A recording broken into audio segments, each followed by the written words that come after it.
responsable commercial régional chez Aesio, va nous expliquer les tenants et les aboutissants de ce Reste Zéro pour le patient, qui est donc un nouveau dispositif. Alors bonjour à toutes et à tous, merci de votre présence. Notre objectif effectivement aujourd'hui, c'est de vous présenter de la façon la plus simple et la plus utile possible ce nouveau dispositif que l'on appelle vulgairement le 100% santé ou le reste à charge zéro. Donc j'espère qu'à la fin de notre intervention, vous aurez des informations pratiques pour mieux comprendre cette réforme qui a été essentielle et qui s'est étalée sur plusieurs années. Et qui est en vigueur actuellement. Et qui est en vigueur actuellement, effectivement. Alors, quand on parle de reste à charge, c'est un terme normalement avec lequel on est assez familier. De quoi il s'agit? Il s'agit tout simplement, quand nous avons des soins, quelle qu'en soit la nature, du montant que nous aurons à payer une fois que notre caisse d'assurance maladie obligatoire et aussi que notre complémentaire santé, qu'on appelle très souvent vulgairement mutuelles, seront intervenus en termes de remboursement. Donc c'est bien la somme que nous allons devoir débourser une fois que tous nos régimes de protection obligatoires et facultatifs seront intervenus.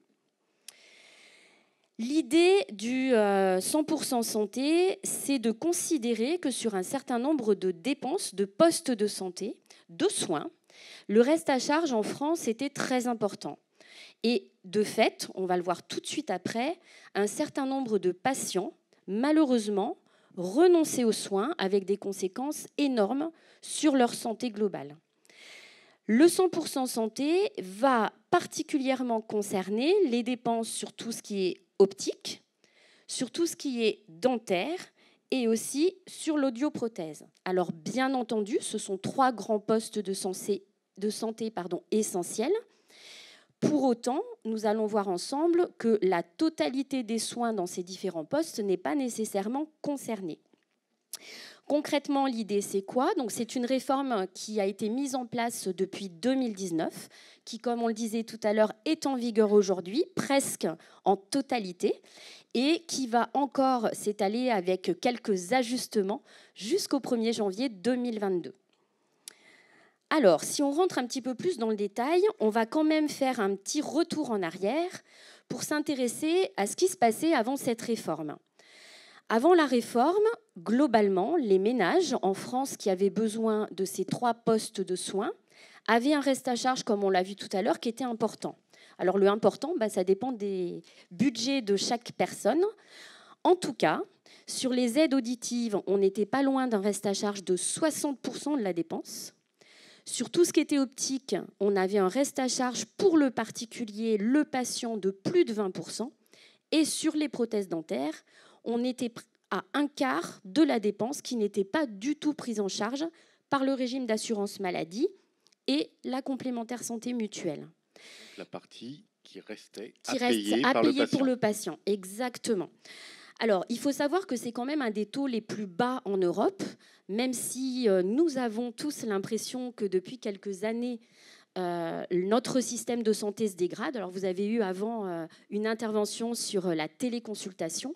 Effectivement, on parle beaucoup de déserts médicaux, on parle d'énormément de dégradation de notre système de santé. Pour autant, il faut savoir que c'est un des systèmes de santé qui est quand même les plus solides parmi tous nos pays voisins, en particulier en Europe. Quand le particulier a trop de reste à charge à payer, qu'est-ce qui se passe? C'est très simple. Malheureusement, beaucoup de personnes étaient dans l'obligation de purement et simplement renoncer à leurs soins. 33% des personnes qui auraient dû être équipées sur des équipements auditifs, quel que soit l'âge, devaient renoncer à ce type de soins. On était à un renoncement à 10% en optique et pas loin de 20% sur un certain nombre d'actes dentaires.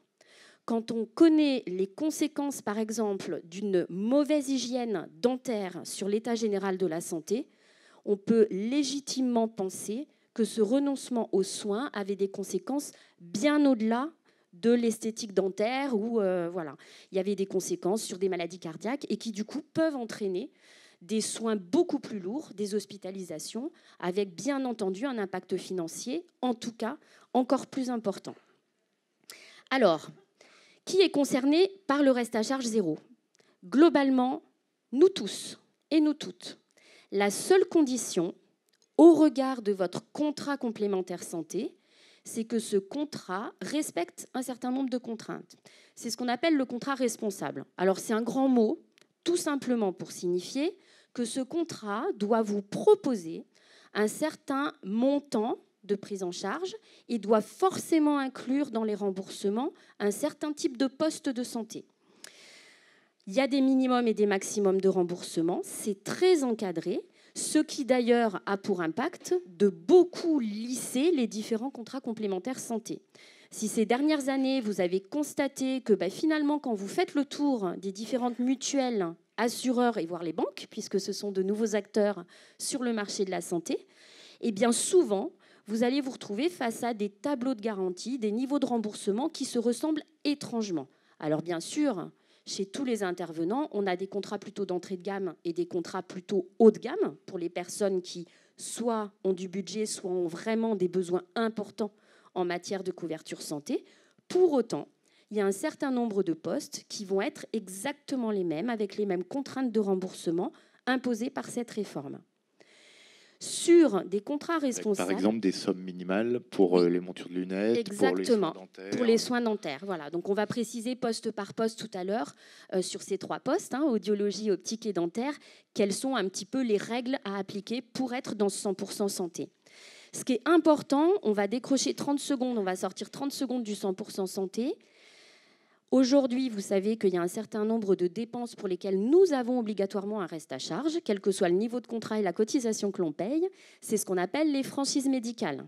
Donc, votre contrat est responsable et donc peut vous permettre d'accéder à ces équipements sans reste à charge, si et seulement si les franchises médicales ne sont pas prises en charge par votre organisme complémentaire. Quand on dit ça, de quoi on parle? On parle tout simplement des 50 centimes sur les médicaments, des 1 euro sur les médecins et d'autres franchises, par exemple, sur des professionnels de santé comme les infirmiers, les kinés et tous les actes de biologie. Un peu comme la franchise auto. C'est exactement pareil. Ce sont des franchises légales, donc ce n'est pas forcément très plaisant. Il n'empêche que si votre contrat complémentaire santé ne respecte pas ces franchises, il n'est pas responsable. Donc, vous ne pourrez pas accéder au 100% santé, reste à charge 0, en optique, dentaire et appareil auditif. Donc ça, c'est vraiment important. Nous devons aussi, dans un contrat, respecter le tiers payant pour un certain nombre d'actes, particulièrement l'hospitalisation, la pharmacie. C'est des choses avec lesquelles on est quand même assez familier et qui permettent aux gens, tout simplement, de ne pas avancer leurs dépenses de santé. Donc ça, c'est quand même essentiel. Le contrat responsable, bien entendu, va aussi respecter le parcours de soins. Concrètement, en dehors d'un certain nombre de professionnels de santé, comme les dermatologues, pas les dermatologues, les gynécologues ou les ophtalmos, vous n'êtes pas obligé de passer par votre médecin généraliste pour consulter ces professionnels-là. Par contre, pour aller voir un cardiologue, un allergologue, un dermatologue et beaucoup d'autres professionnels, vous devez avoir une recommandation de votre médecin généraliste. Sinon, la sanction est très simple. Vous avez un remboursement de la part de la sécurité sociale ou de votre organisme d'assurance maladie obligatoire qui est diminué et qui en aucun cas ne va être compensé par votre contrat complémentaire. Tout ça, ce sont les conditions pour accéder à ce reste à charge 0 sur les postes qu'on a évoqués tout à l'heure. Une contrainte, cette fois-ci, on va se placer du côté du professionnel de santé. Aujourd'hui, si vous allez consulter un opticien, un audioprothésiste, un dentiste, ils ont une obligation, avant d'entamer tout type de soins, de vous proposer un devis. Lequel devis vous allez le soumettre à votre organisme complémentaire, qui vous mettra en évidence la prise en charge, le montant de remboursement et du coup, l'éventuel reste à charge que vous aurez à payer. À partir du moment où il y a une obligation de fournir un devis de la part du professionnel, le professionnel doit aussi obligatoirement vous fournir un devis qui rentre dans le reste à charge 0. C'est-à-dire que vous, en tant que patient, vous aurez le choix entre cette contrainte budgétaire, mais du coup, vous ne choisirez pas votre équipement. Il y a un certain nombre de choses qui sont listées. Ou alors, vous aurez besoin, envie, peu importe, d'un équipement différent auquel cas vous aurez un éventuel reste à charge. Oui, par exemple, on parlait des lunettes. Certaines montures Exactement. rentrent dans le reste à charge zéro. Tout à D'autres fait. seront réglées forcément par le patient. 100%. Alors voilà, soit il y a du reste à charge, donc c'est dans le 100% remboursé, soit effectivement, on a une facture à payer au final et qui sera éventuellement remboursée par la complémentaire santé, mais pas nécessairement en totalité, puisque là, on n'a plus aucune contrainte. On fait un petit focus rapide. Alors là, on va plus se plonger dans le monde de nos enfants. Dans le cadre aussi de 100% santé, il y a eu énormément d'actions de prévention qui ont été renforcées, en particulier sur la santé dentaire, parce que comme on l'a dit tout à l'heure, c'est quand même un poste qui est essentiel pour la santé au sens large. Et du coup, donc on appelle ça le programme MT Dents. Donc si parmi vous, vous avez des enfants entre 3 et 21 ans, vous devez très régulièrement recevoir une petite information de la caisse d'assurance maladie qui va vous proposer d'emmener votre enfant sans aucun frais, tout simplement consulter un dentiste pour apprécier la santé de ses dents, alors soit en termes de caries, etc., mais aussi éventuellement en prévision d'un éventuel équipement d'orthodontie. Donc ça, c'est intégralement pris en charge par votre caisse d'assurance maladie obligatoire. Pour que le 100% marche, il faut que tous les acteurs, tous les intervenants jouent le jeu. C'est toujours un petit peu comme ça. Quand il y a des règles, si certains sont en marge des règles, forcément, la réforme ne peut pas produire ses effets. Qui sont les acteurs ? L'assurance maladie obligatoire, donc la sécurité sociale et tous les autres organismes d'assurance maladie. Nous, les organismes complémentaires, mutuelles, assureurs et aussi, on l'a vu tout à l'heure, banquiers. Les professionnels de santé, si l'opticien, l'audioprothésiste ou le dentiste ne vous fournit pas le devis 100% santé, contrairement à ce que lui oblige la loi, il est en dehors du système, donc du coup, il ne fait pas son métier correctement. Et bien entendu, vous, le patient, puisque là, vous avez en même temps la liberté d'opter pour l'équipement 100% ou d'opter pour des équipements avec des tarifs moins encadrés. En tout cas, vous avez aussi la liberté de consulter plusieurs professionnels de santé. Oui, donc le patient peut demander. Ah oui. Oui. Il doit demander, j'ai envie de dire. Il doit demander. Donc, les bonnes, on va dire, la bonne conduite à retenir. C'est pas forcément connu de la part des patients. C'est pas forcément. Alors, c'est un petit peu le but de notre intervention aujourd'hui. C'est aussi de vous informer sur vos droits, parce qu'effectivement, alors, on ne va pas se mentir, cette réforme a démarré en 2019. En 2021, on constate qu'il y a énormément de professionnels de santé qui jouent le jeu, beaucoup plus qu'en 2019. Pour autant, peut-être que certains sont un petit peu en marge de ces pratiques dans le cadre de la réforme. Et du coup, en tant que patient, vous êtes en droit effectivement d'exiger un devis, quel que soit le poste, encore une fois, des 3 postes qu'on a énoncés tout à l'heure, sans reste à charge. Si le professionnel ne le fait pas, vous êtes en droit de l'exiger. Ça, c'est important. Vous avez le choix. C'est vous qui, au final, décidez de ce que vous voulez faire ou pas. On va rapidement passer sur les 3 postes, puisque ce n'est pas forcément, la réforme n'est pas forcément identique en dentaire, audiologie et optique. Sur le dentaire, vous avez, on appelle ça des paniers de soins. Donc, on a 3 paniers de soins différents. Vous avez un certain nombre d'actes dentaires qui vont vraiment rentrer dans le reste à charge 0. Comment ça va se passer ?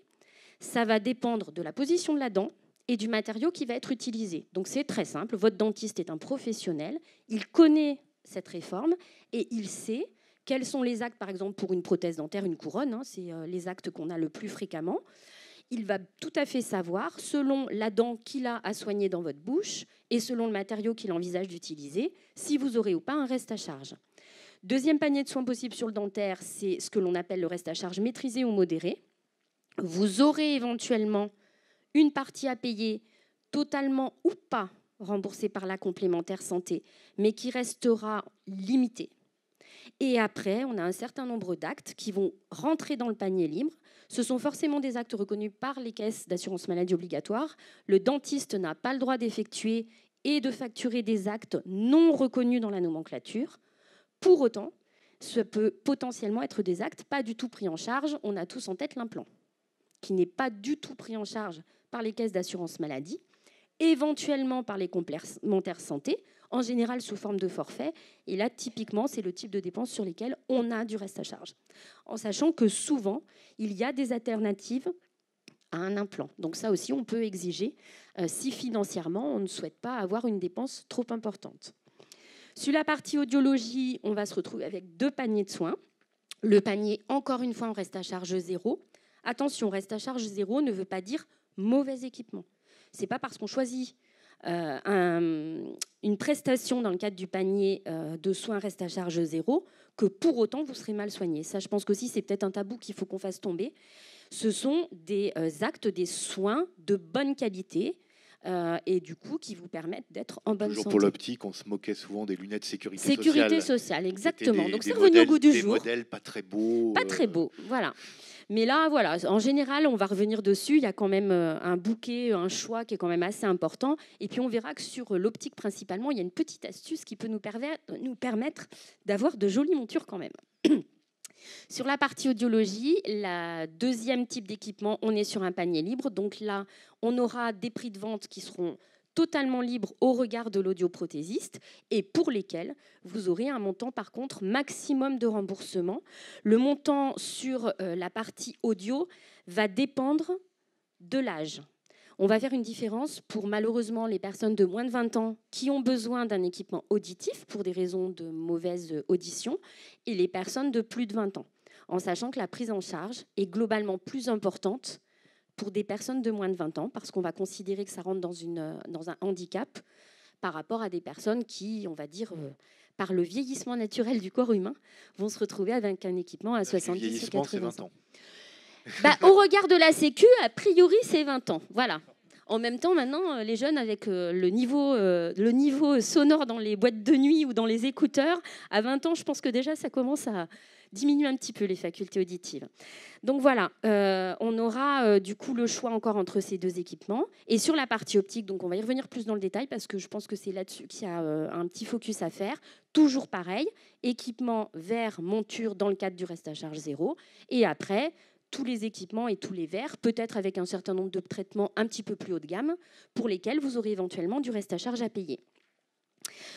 Si on fait le focus... Notamment quand on vieillit au-delà de 20 ans, les verres progressifs, par exemple. Alors là, c'est 40. D'ailleurs, un certain nombre de nos collègues opticiens, à partir de 40 ans, vous alertent et vous proposent de venir faire un bilan. Alors, c'est vraiment important parce que, bien entendu, la prévention, elle est... alors là, pour le coup, c'est sur tous les types de dépenses de santé. Elle est essentielle pour rester en bonne santé le plus longtemps possible. Là, on vous a simplement représenté une petite bouche avec les 32 dents. On n'a pas forcément tous 32 dents, mais en tout cas, dans la nature humaine, a priori, on doit avoir, à un moment ou un autre de notre vie, 32 dents. Je vais volontairement pas rentrer dans le détail. Le seul objectif de cette présentation, c'est de vous expliquer qu'on aura une prise en charge, et encore une fois, le 100% santé ou pas, selon, je vous l'ai dit tout à l'heure, la position de la dent. Très simplement, les dents de devant qui sont visibles sont beaucoup mieux prises en charge que les dents du fond. Et on aura aussi un remboursement et un équipement 100% santé ou pas selon le matériau utilisé. En gros, des prothèses dentaires céramo-métalliques ou des couronnes beaucoup plus jolies, couleur des dents, couleur de l'émail, vous aurez un meilleur remboursement ou pas. Sur la partie audiologie, pareil. Donc, je vous ai expliqué à l'instant qu'on avait une différenciation avant et après 20 ans. Avant 20 ans, la base de remboursement, si on est en dehors du 100% santé, sera à 1 400 € par oreille. Donc, c'est quand même un montant qui est significatif, avec du coup éventuellement une prise en charge par la complémentaire santé des dépassements d'honoraires. Et au-delà de 20 ans, il y a une prise en charge à hauteur de 400 € par oreille. Donc, soit on va rentrer dans le 100% santé, pas de souci, pas de dépenses, soit on va vouloir un équipement plus haut de gamme, plus perfectionné, peut-être plus discret ou autre. Et là, on aura un remboursement pas en totalité, ou en tout cas, ça va dépendre de la mutuelle. Oui, mais ce que vous expliquez, c'est que ce n'est pas forcément un équipement discount et de mauvaise qualité. Non, pas du tout.